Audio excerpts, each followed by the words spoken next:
Buenas, me presento, soy Superhistoria y hoy voy a hablaros de la victoria de Napoleón en la batalla de Austerlitz. La batalla de Austerlitz se produjo en las afueras de la ciudad de Austerlitz, actual Berna, en la República Checa, donde el 2 de diciembre de 1805 tres grandes ejércitos se encontraron frente a frente. A un lado estaban las tropas de Napoleón Bonaparte, un contingente de algo menos de 68.000 hombres, al otro casi 90.000 soldados rusos y austríacos.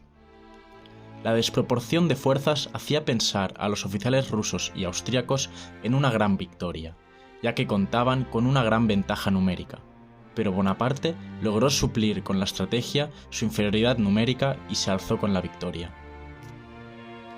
La conocida como Batalla de los Tres Emperadores es considerada como una de las victorias militares más importantes de Napoleón y una demostración de su genio táctico, además de una de las más brillantes de la historia de la estrategia militar. Es la primera campaña que se desarrolla con un Napoleón emperador que ha dejado de ser el general Bonaparte. Gracias a ella consiguió romper la coalición que se había formado contra él y abrir la puerta a casi una década de hegemonía francesa en Europa. Antes de entrar de lleno en el análisis de la batalla, quiero mencionar una serie de aspectos militares en el cuerpo de la infantería y artillería francesa, a mi parecer muy importantes, para poner en contexto la forma en la que se realizaba la guerra hace 200 años. Y que os suscribáis y dejéis vuestro like si os gusta el contenido. Todas las clases de tropas iban armadas con el mosquete Charleville modelo 1777 de ánima lisa y calibre de 0.70 pulgadas, de chispa y que disparaba unas balas de unos 21 gramos de peso aproximadamente, y al que se le habían realizado varias reformas en los años 1801 y 1804. La dotación de munición por hombre era de unos 50 cartuchos, que llevaban en una cartuchera de cuero. El armamento individual lo completaban una bayoneta y un pequeño sable. Los mosquetes tenían un alcance de 200 metros, pero no eran muy precisos más allá de los 100.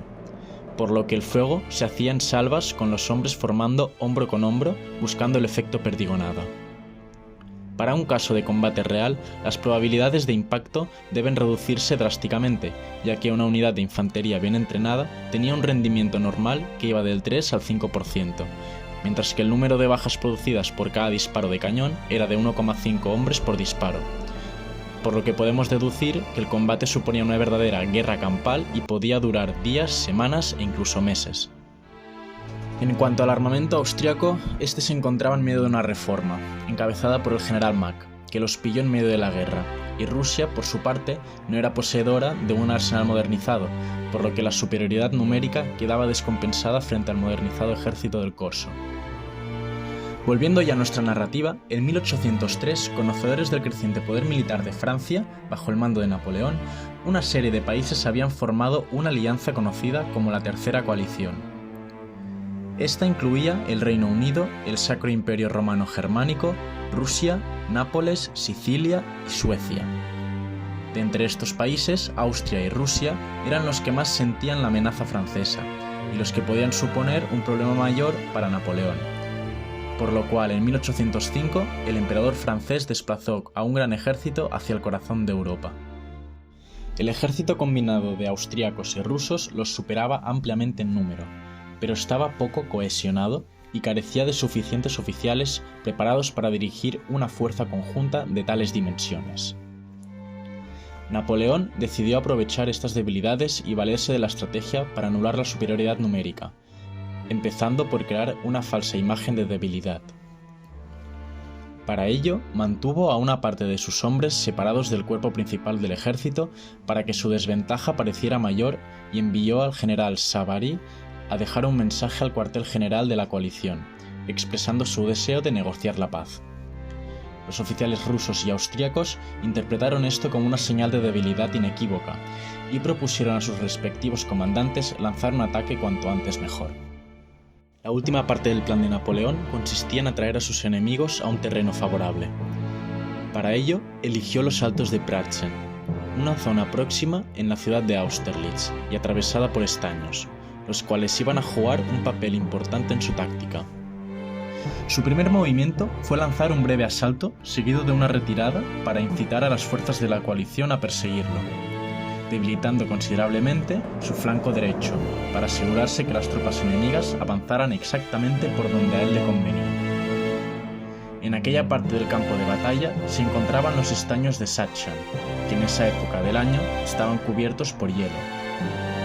Cuando las fuerzas de la coalición los estaban atravesando, la artillería francesa abrió fuego y rompió el hielo, provocando que muchos soldados se ahogaran en las aguas heladas con sus caballos y hundiendo la artillería enemiga. Al mismo tiempo, la persecución había debilitado el centro del ejército austro-ruso. El ejército francés aprovechó esta situación para atacar con las tropas de reserva, apoderándose de las posiciones centrales y separando los flancos del ejército enemigo. El izquierdo fue rodeado por los franceses, y el derecho, viéndose ahora en inferioridad, emprendió la retirada. Las fuerzas de la coalición sufrieron unas 15.000 bajas entre muertos y heridos. Para la tercera coalición, aquella fue una derrota muy importante y sobre todo inesperada. La peor parte se la llevó el emperador Francisco II, del Sacro Imperio. Era la segunda gran derrota que sufría en poco tiempo a manos de los franceses. Tuvo que ceder territorios en Francia, en los estados alemanes aliados de Napoleón y en el Reino de Italia, estado satélite francés. Al año siguiente, después de casi 1000 años de existencia, el Sacro Imperio Romano-Germánico se disolvió y en su lugar nació la Confederación del Rin, formada por 16 estados aliados de Napoleón. El núcleo del poder imperial se reorganizó formando el Imperio Austríaco, al frente del cual estaba el mismo emperador, Francisco II, consiguiendo la supervivencia de la dinastía de Habsburgo-Lorena, aunque vio reducidos sus dominios, poder y prestigio. La batalla también tuvo un impacto en la credibilidad de Rusia como potencia imperial y en la del zar Alejandro I, puesto que la mayoría de las bajas fueron entre las tropas rusas. La victoria ayudó a Napoleón a reforzar su autoridad como emperador y a consolidar a Francia como baluarte del gran poder imperial del momento. Aún así, esto también sería la semilla de algunos de los grandes problemas del Imperio francés durante los próximos años. En el norte de Italia, los abusos perpetrados por las tropas napoleónicas dieron principio a un fuerte sentimiento antifrancés en la zona. En los territorios alemanes, Prusia se puso en guardia ante quien consideraba un desafío directo a su posición dominante en el espacio germánico, y se convirtió en el próximo gran enemigo de Francia. Vista desde la perspectiva histórica, la importancia de Austerlitz no fue solo militar, sino también psicológica.